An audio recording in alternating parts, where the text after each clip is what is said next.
What's up, everybody? Welcome to Tsunami Speaks with your host, Tsunami Jones. Don't forget to like, comment, subscribe, share, tell a friend if you can. That's how we'll grow this channel going forward in our journey towards 100 subscribers and then beyond. So, I do have some breaking news, ladies and gentlemen. I'm getting a reading that says these are not the same old Jets. These are the quote unquote new Jets per Brees Hall. This new Jets team, this new young buck led Jets team beat the Miami Dolphins, our hated rivals, in emphatic fashion. Guys, the Jets got a lead and kept it for the entire game. 3 touchdowns in the fourth quarter. We don't do that. But I guess this is the new normal? I guess. We did that though. The New York Jets. The New York Jets are second in the division. And if the Steelers would have held up their end of the bargain, we'd be first. But we'll leave that alone. The New York Jets put up a 40 burger on another team in a division game. Guys, that's what happened to us last year. I can point to a few games. We were on the receiving end of those beat downs, and now we're the ones doing the beating. We're the ones doing the thrashing. I got to say it again. We put one up. We put up a 40 burger on somebody. This is the first New York Jets division win since 2019, which is shameful, but who cares? We can't live in the past now. Why? Because we're the new Jets. First home win of the season. Players got to see what it's like to win in New York. They haven't seen it yet because we couldn't complete games at home this year. But guess what? We do that now, apparently.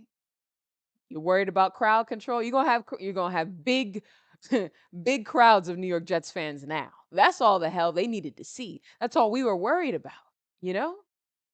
And side note, this is the first time the New York Jets have scored 5 rushing touchdowns since 1993.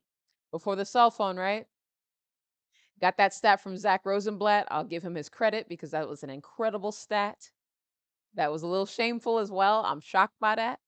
I just can't get over the fact we did a 40 burger. The New York Jets guys are 3-2. We are 3-2. I didn't think we would get here this fast. We're over 500. We're not a 500 team, we're above 500. We need to soak this in because it was everything that we were wanting to see and more. Awesome. Just incredible. And now we can go on into the rest of the game. Okay, moving on to keys to the win, or revisiting, so to speak, the keys to the win. I said we needed to create turnovers. Boy, did we. We created turnovers. It was beautiful to see it. My favorite turnover of the game was Carl Lawson's sack that went into becoming Quinnen Williams' fumble recovery. Y'all already know where I'm going with that. Did you see my guy's stiff arm? Did you see the nap that Tyreek Hill took over there, laying in the corner? Oh my God. Oh my God. And then, of course, the second best. I mean, there was only two, but I mean, how can you not be excited with Sauce's first interception of his career? Wow. I know some people were a little worried about it. Sauce made a comment earlier on during the during interviews and stuff this week saying, "Damn, I'm the only one that hasn't gotten an interception yet." Spoke it into existence. Chef's kiss, guys. Awesome. Next key that I had was for us to win the time of possession game. We did. 31 minutes to their 29 minutes because we ran the air out of the football. The freaking air out of the football. We totaled 137 yards rushing, and we had a few long sustaining drives just due to us running the hell out of the ball. I can't even imagine how much longer we would have possessed the ball if it wasn't for those two third quarter drives that went nowhere. One drive stalled due to the sack that Zach took, and we lost 17 yards. That was a tough one. The next one was when we stalled. Basically, we had stalled and we had a 3rd and 2, and we ran it, and we weren't able to convert that. So then we went for it again in 4th and 2.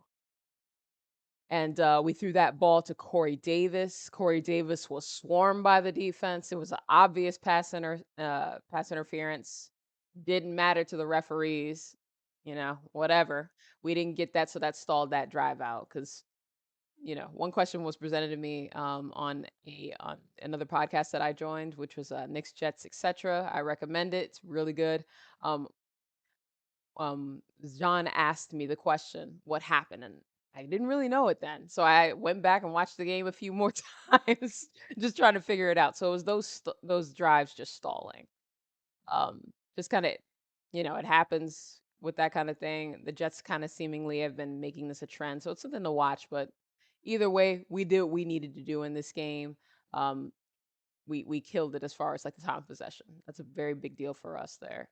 Um, the next drive for us was for us to win on third down. We did that for the most part. We were 46% converting on third, 5 of 11. I mean, I set a goal in the last video of 50%, but I'll take 46%. I mean, it rounds right up. And I mean, when we needed it, we did it. And I mean, surprisingly enough, a lot of the time when we were converting these third downs, they were with running plays. I'll say LaFleur put his stamp on this game. I guess he came into it thinking about what he wanted to do to compete against Mike McDaniels. Those two are close. Salah's close. They're all close. And I guess he knows the weaknesses of the defense, which makes sense, right? They run the same offense. So something to think about there. I said we needed a great special teams performance. We got one. Wow. It was sneaky good too. Just looking at the stats, you might not quite notice just how great they were in their individual roles. But Braxton Berrios started off the game with a 42-yard return. Said we needed one of those from him. Said he was due. We got one. I mean, it wasn't a touchdown. It actually didn't even lead to points in that drive, but you need that morale, that momentum shift. And just starting off the game like that was great. Braden Mann was booming punts. He had one for 51 yards, and that was after that drive that I mentioned with Zach, where he got sacked 17 yards. He was pretty far back there. So I was worried that the Dolphins were going to, get some points as soon as that we punted. And he was able to get the kick all the way down to like the 30-yard line. Then the special teams just did a good job of like stopping um, the Dolphins returner. I don't remember who it is off the top of my head. It might have been Javon. But anyway, that whole play was awesome. I was just really impressed by our special teams coming into it. They saved us some points because that was going to be a huge drive for them. And the next key was for us to get to the quarterback. Our defense needed to get to the quarterback. We did that, even though we only sacked the quarterback twice. If you watch this game, JFM was wreaking havoc. Sauce got to Teddy Bridgewater to start the game with that safety that he caused by making the what's the word here? Intentional grounding. Sorry about that.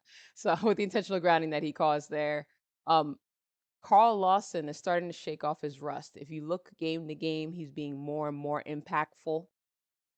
He had he had a sack. He forced the fumble. Mentioned that earlier.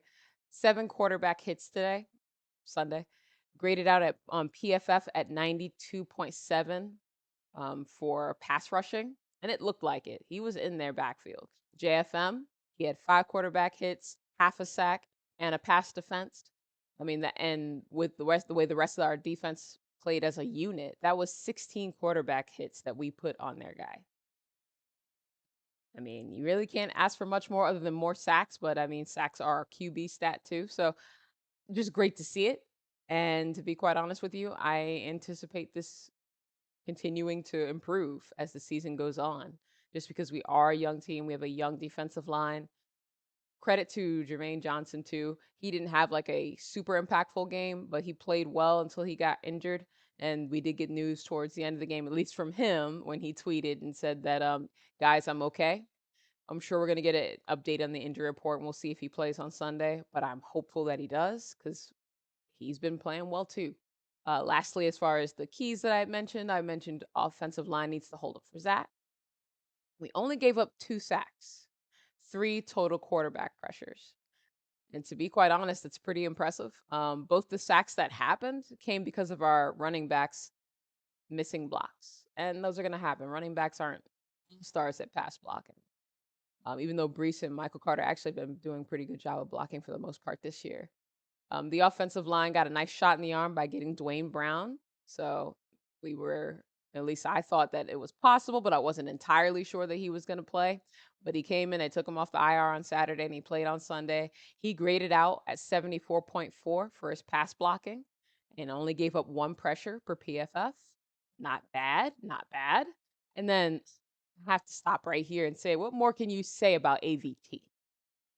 And those who haven't been following or just aren't aware, AVT played the right tackle on Sunday. That is the first time he's ever played right tackle. He hasn't played it in high school or college. So this was just something he just did on a whim. At least before they were saying with the left tackle snaps, he had been playing some of it after practice for a few weeks in case of emergency. He didn't get much prep time this week, but he didn't need it. Wow. He graded out with 79.9 for his pass blocking, and that led the team. This kid is leading the team at positions he's never played before with minimal. I mean, you can't be more impressed by that. It just doesn't happen. This does not happen in the NFL where these kids move around. And then he's a kid too on top of it. I'm so impressed by what this kid is doing. And I'm encouraged. Hell, I don't even know what his best position is anymore because he did so well yesterday. I mean, is it left tackle? I mean, well, not is it left tackle? Is it right guard? Is it right tackle? Do we use him in another position? I hope not. I want some stability for the offensive line, but you guys get the point. I don't even know what's going to happen now when Max Mitchell comes back and George Fant comes back because these kids are balling out. This is a good problem to have, but, just something to think about. And lastly, I'll say about this, considering how well he's played, all pro? I would say he's an all pro. So when you think about it, what position do they put him at for all pro? I guess they're going to go by whatever he plays the longest, but if this carousel keeps spinning, it could be at anything. Hell, he might play tight end. We'll see. All right. Now, as far as my player spotlights that I had here for the Jets, I thought that Zach Wilson needed to have a really good game. My prediction of him having a rushing touchdown happened. Yay. Not necessarily a coming out party, if you will, statistically, if you just look at the raw numbers in a vacuum. He had 210 yards passing with 14 of 21, which is like 66%.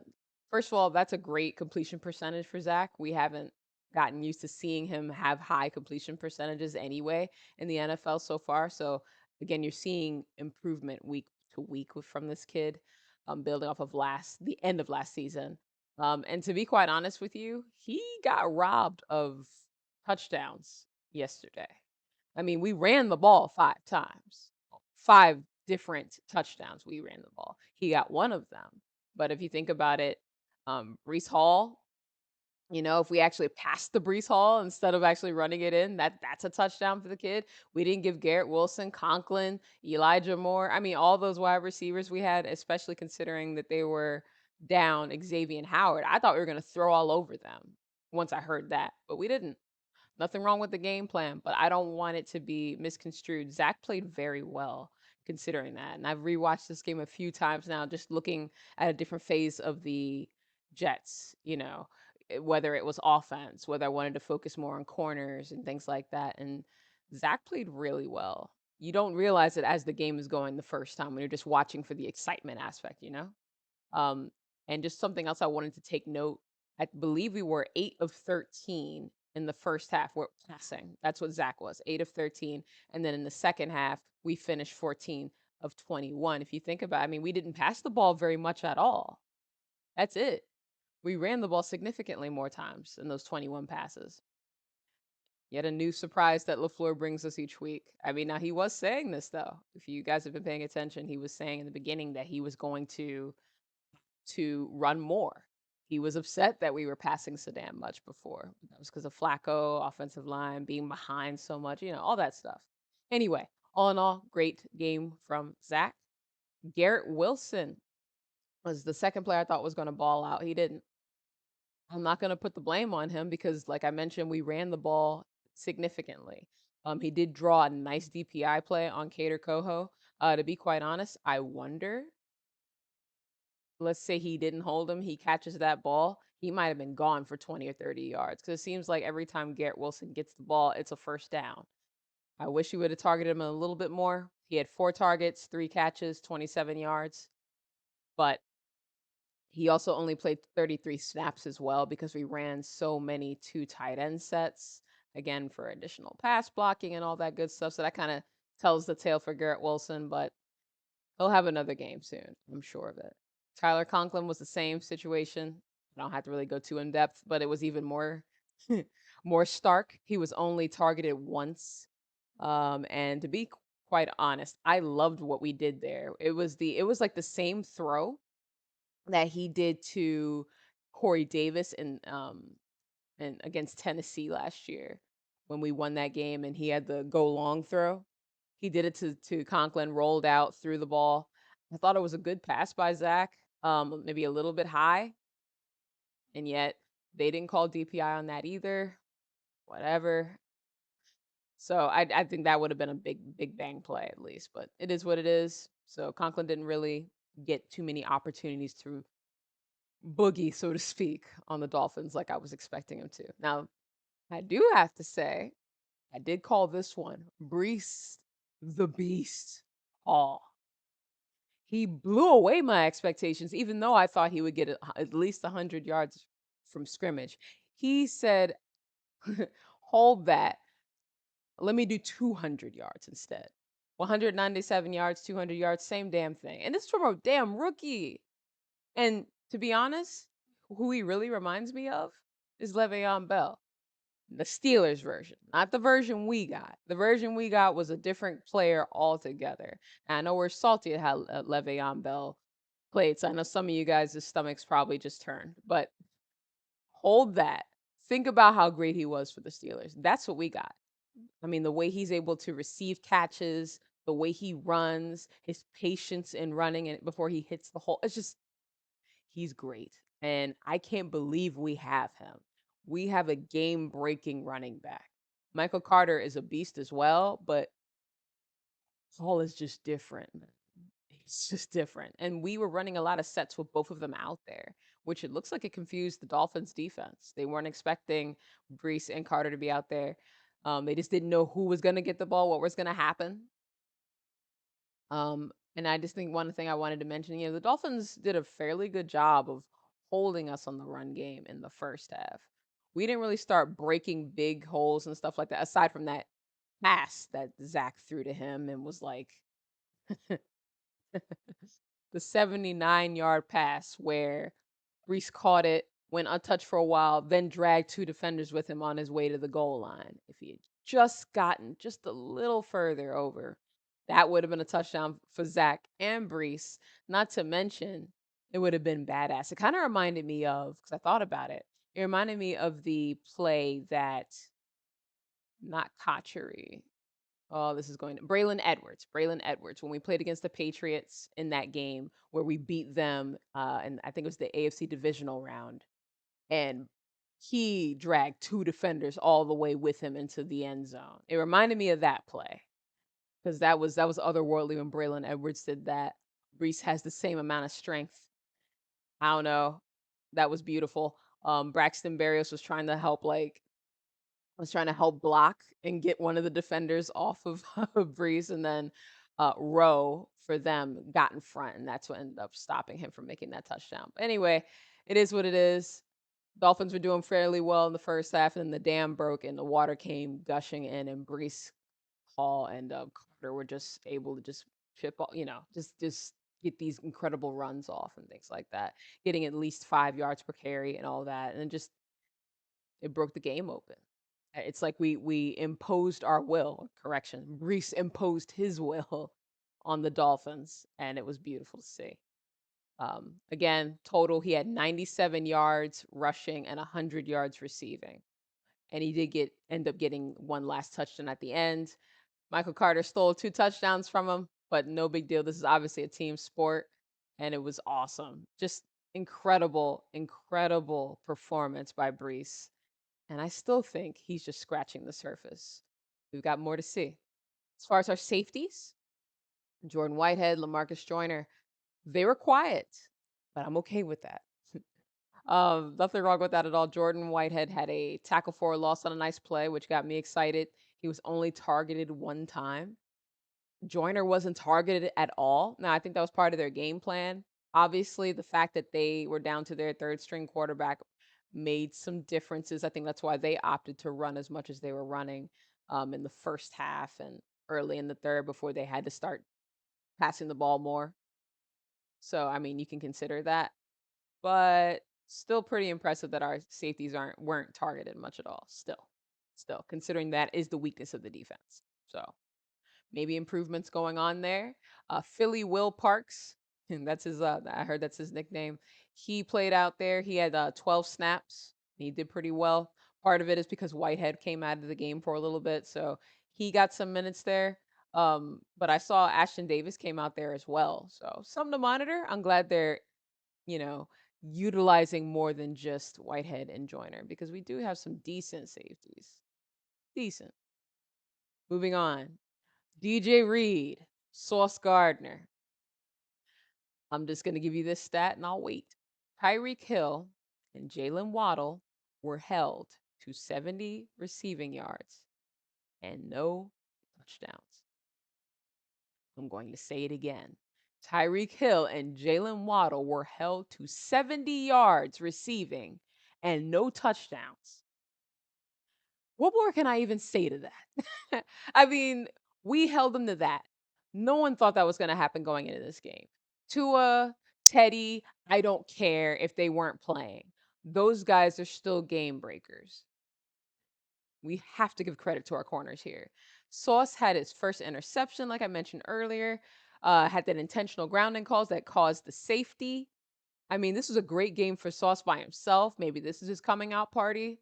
I mean, to me, coming out party just means when the media as the whole and the rest of the NFL gets to say, wow, those players were pretty good. That would be the game that they're probably going to highlight. But we've been seeing it week to week how good Sauce is and DJ Reed is. So, hey, coming out party for them. More of the same for us. The legend of Sauce Gardner continues. Cannot wait to see the rest of his career. And we get to watch it from the beginning. Love it. All right. As far as the Dolphins players here, the players that can't be a menace, Javon Holland was not a menace. He was relatively quiet. He didn't make any game changing plays that they needed in order to stay in this game. I'm going to give credit to Zach for locating him on plays and making sure he couldn't get involved and be that ball hawk that I know him to be. So no suspect throws from Zach for him to intercept or just nothing where he could just kill us. I'm proud of us. I'm really proud of us making sure that he didn't get involved. Tyreek Hill was obviously their game breaker for sure. He's still Tyreek Hill. He didn't look hampered by the quad injury that had him on the injury report in the first place. I didn't see anything that made him look like he was, like anything was lingering with him. So, or that he was laboring on his routes. I didn't see any of that. He looked the same. So, that said, that means we did a great job in coverage. But I'll still give him credit for the catch that he had on the sideline against Reed. Man, that catch bothered me because DJ Reed had it. He had it in his hands. And yet, somehow, Tyreek Hill grabbed the ball back and pulled a Skip Bayless. Anyone that watches Skip, he goes, "It's my turn." That's what I that's what I thought of when he grabs the ball. Hell of a player though. Thanks for not accepting the trade, Tyreek Hill. We appreciate you.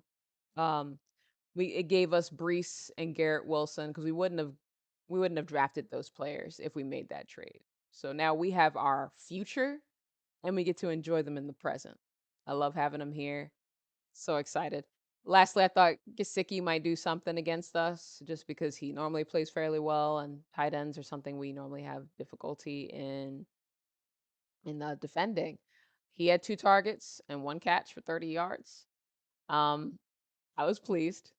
Nice to see a tight end not kill us for once. I think part of it is they just decided not to go there as far as their game plan. So Dolphins were like, no, we're going to go to other people. It's just weird. Normally, though, when you think about it, when you have a young quarterback, and a quarterback who's inexperienced with this team, obviously, Skylar Thompson, I'm referring to with the Dolphins, you would think they would go to their running backs a ton, which they did run the ball a lot, but they didn't pass the ball a lot to Raheem Mostert. Um, and you would go to your tight ends because those are like your safety blankets. Didn't see a ton of that in this game. So something to think about. All right, lastly for game ball nominees, because I like to do this. I struggled like hell trying to think of this. Because to me, the game ball can go to many players. Is it AVT for changing positions yet again? Is it Brees Hall? Is it Sauce? Is it Quinnen? Honestly, all four of those guys played at a high level on Sunday. Don't get it twisted at all. However, I'm going to cheat and I'm going to split it by phase of the football. The defensive game ball goes to Sauce for the reasons I already mentioned. Um, Starting the game off with that intentional grounding safety really was the shot in the arm that we needed. It gave the defense fire. He was excited. I was pumped. It was great for the fans who looked like we damn near sold out MetLife Stadium. They were saying, we were hearing a lot of crap about the Dolphins were going to take up the entire stadium. Well, guess what? The Jets fans were there. Kudos to you guys, since I can't go to these damn games. Anyway, um, so I'm giving him the defensive game ball. Ah man, I'm still super impressed by him. I mean, we know that corner is one of the most difficult positions to adjust to coming into the NFL. This guy he's just playing like he was in college. It's the same. He's shutting down top wide receivers and tight ends each week. And on offense, this part was a little tougher for obvious reasons. I really want to give it to AVT. I really do, because of the sacrifice of changing positions again, short notice. But I have to give it to Brees. The guy had 200 yards from scrimmage, guys, and a touchdown. He was so impactful in that fourth quarter. He imposed his will on the Dolphins and made them break. And it was a thing of beauty. So I'm giving it to him, but a honorable mention to AVT for sure. Because he also helped, with those run blocks and things like that and giving him those Brees Hall those holes to run through. So that's my game ball. I'm split in half, doing the King Solomon bit, and they're sharing it. So sorry. As far as the gambling component of this, I did not have a good Sunday at all. The only thing I got right for the most part was the Jets covering. I don't need to explain that. Y'all already know. I took the Bucks minus the points. It was at the line was 9. They lost they not lost, but they won by 6, so that hurt me. I don't know how the Falcons just continue to do this, how they make these late touchdowns and they're so gritty, even when they're losing players like Cordero Patterson and Kyle Pitts, two of their best players, and yet that was fine. Now I'm sure Falcons fans are still upset that they lost, but it's just wild as far as the gambling component. I took the Bengals plus 3.5. That covered, but you guys know that was very, very, very close to not covering. So yeah, I expected more from them, but something I should have thought more of was that the Ravens were embarrassed by the Bengals twice last year. The Bengals killed them. Remember the 500-yard game that he had, that Joe Burrow passed for, I believe it was against the Ravens. So if you think about that, kind of explains a lot. But it still sucks. Just for what I was expecting. But good for the Ravens. Good for the Ravens. They came out strong and they had this game circled because of the embarrassment aspect. I don't want to talk about the Steelers. I really don't. I'm very upset. First of all, I wanted them to win. Beat the Bills, Jets would have been in first place. Didn't happen. It is what it is. But they didn't even come close to covering. Not even close. I mean, 14 points I thought was more than enough. But no, I think the Bills beat them 38-3, I think. Something along those lines. If it was more than that, that's by the time that I stopped paying attention to the game. So you guys have to excuse me. Yeah, so I made a mistake there. Josh Allen is otherworldly. He's inhuman. He's Superman. He's all of those things. But good for him. He proved me wrong. They just keep doing it with a patchwork quilt of an offensive line, just like we have patchwork quilt in the defense. I don't know. Wow, though. All right, so some odds and ends to wrap up the show here. Quan had some nice plays on screens, and he helped on that final drive where they forced them to a turnover on downs. Basically, Quan had the last hit that they needed on 4th and 2. Beautiful. I just think people are not necessarily seeing it. Quan, there's the stats aspect, and then there's the leadership aspect. There's the belief aspect that Quan imparts upon this team. It's just the attitude. He's helping change the culture there. Do not get it twisted. He is really helping. Don't just get mixed up in the stats there.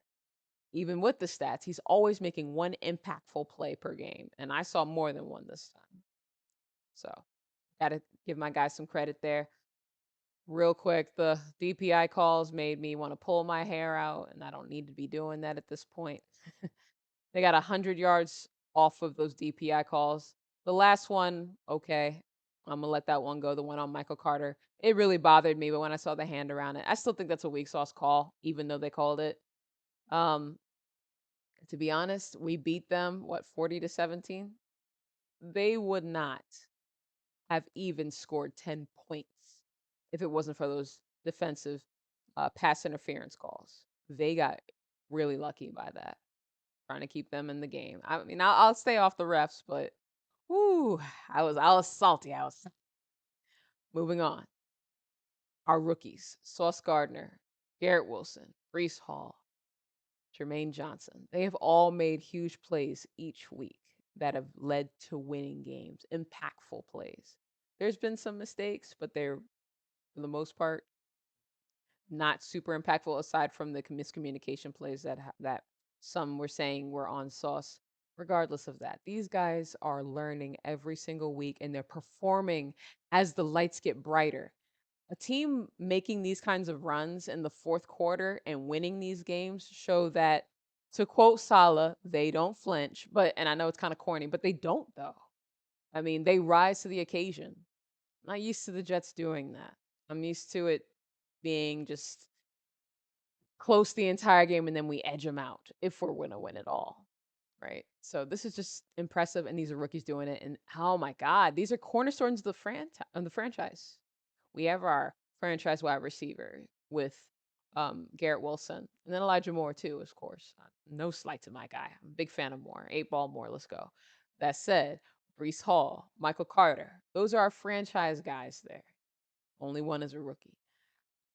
Jermaine Johnson is the first pass rusher we've gotten that's really young and drafted. And then we drafted Michael Clemens. He's been a little bit more quiet. He's not getting as many snaps there to be as impactful. But when he's out there, he's trying. Oh, well, trying. He's making plays. He's making plays. He's in the backfield, whether he's converting or not. So I've been impressed by him. I'm blown, guys. A rookie class normally doesn't kill it right away like this and make those game winning plays. The veterans are supposed to be winning the games. No, our rookies are winning these games. And then, of course, Zach, who's only in his second year. So these two draft classes, because Elijah Moore was a part of that 2021 draft class. AVT, our guy, right? In that 2021 draft class. Michael Carter, 2021 draft class. Michael Carter, the second, by the way. Just a separate note. He has been playing really well too. He had that interception last week. He's played well this week. We're seeing him build off of that because as the slot corner and having DJ Reed and Sauce Gardner on either side of you, they're going to pinpoint you. They're going to have to because they hired who's the weakest link, so to speak, of those three. It's going to be Michael Carter. So I think Michael Carter might actually get a few more opportunities for interceptions. So more to see on that. Again, second year player. Wow. Wow. All right, moving on. I'm going to leave you guys with this quote because this is my favorite quote that I've seen from all the Jet celebration going on Twitter and just the overall excitement. I watched all the post game stuff And the quote is from Salah. Now, I'd love to go party and all that crap, but this needs to be normal. Make that normal. It is absolutely normal. Things are changing around here. He said that to them in the locker room after the win, talking about winning needs to become normal. And he said, I'll see you guys on Monday. Saying that I'll see you guys on Monday means there's no victory Monday for our players. That's a change that he's made in this season because we were having victory Monday the last couple wins we had prior to this one. I love that he's doing this. He's imparting this will to win on this organization. He is creating a culture shift in this organization, something we wanted more than anything else, right? As fans, isn't this what we wanted? Isn't what we were getting on Salah for? Because last year at times we were seeing that he was being very stoic and quiet, didn't have that same, posture, so to speak. And people were worried about that. Now my guy's back to being the demonstrative, excitable coach, jumping up and down on every big play. He was super pumped on the safety that we had earlier and kept that energy up all the way through the rest of the quarter. I mean, I know histrionics on the sidelines don't necessarily do it for everybody else, but I like seeing that energy because it rubs off on the players. Just saying. And then aside from that, saying, "Hey guys, the work doesn't stop. We won, but we know that we got to play Green Bay next week. We know that. We need to start prepping immediately." I love that. And that gives me really, really good vibes going into week 6 on a game that we're yet again the underdogs. We seemingly like to be the underdogs in these games.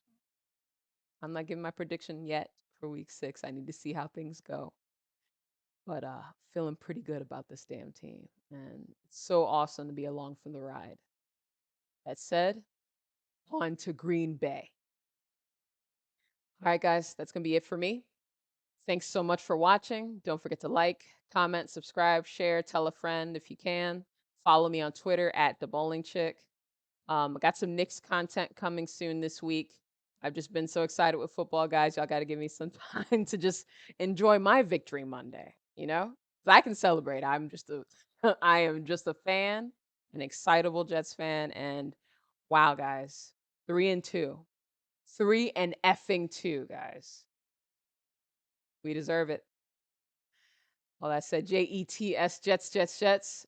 I'll see you guys later.